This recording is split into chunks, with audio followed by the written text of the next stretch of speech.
काफी जगह है। इसके साथ ये पार्क है, ये सर पिछले 2 सालों में बना है सर। इसके कोने में एक और स्कूल है, ये देख रहे हैं आप, ये छोटा सा, ये एक आर्मी पब्लिक स्कूल है, हमने शुरू किया था। कंस्ट्रक्शन शुरू हुई है ना सर, आप देखिए तो ऑलरेडी एक बिल्डिंग है, ये 50 बेडेड हॉस्पिटल है सर पीडीए का वो वाला जी।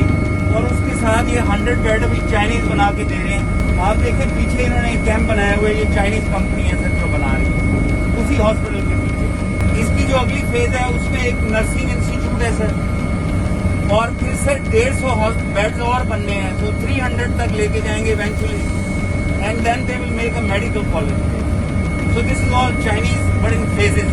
टावर लगाया स्पेशली यूकोन का, बट ये है कि फिर भी ये अपना भी बंदोबस्त है, कैप्टिव पावर इन्होंने की। और gas return back I will indicate to you जो पावर प्लांट की जगह है सर।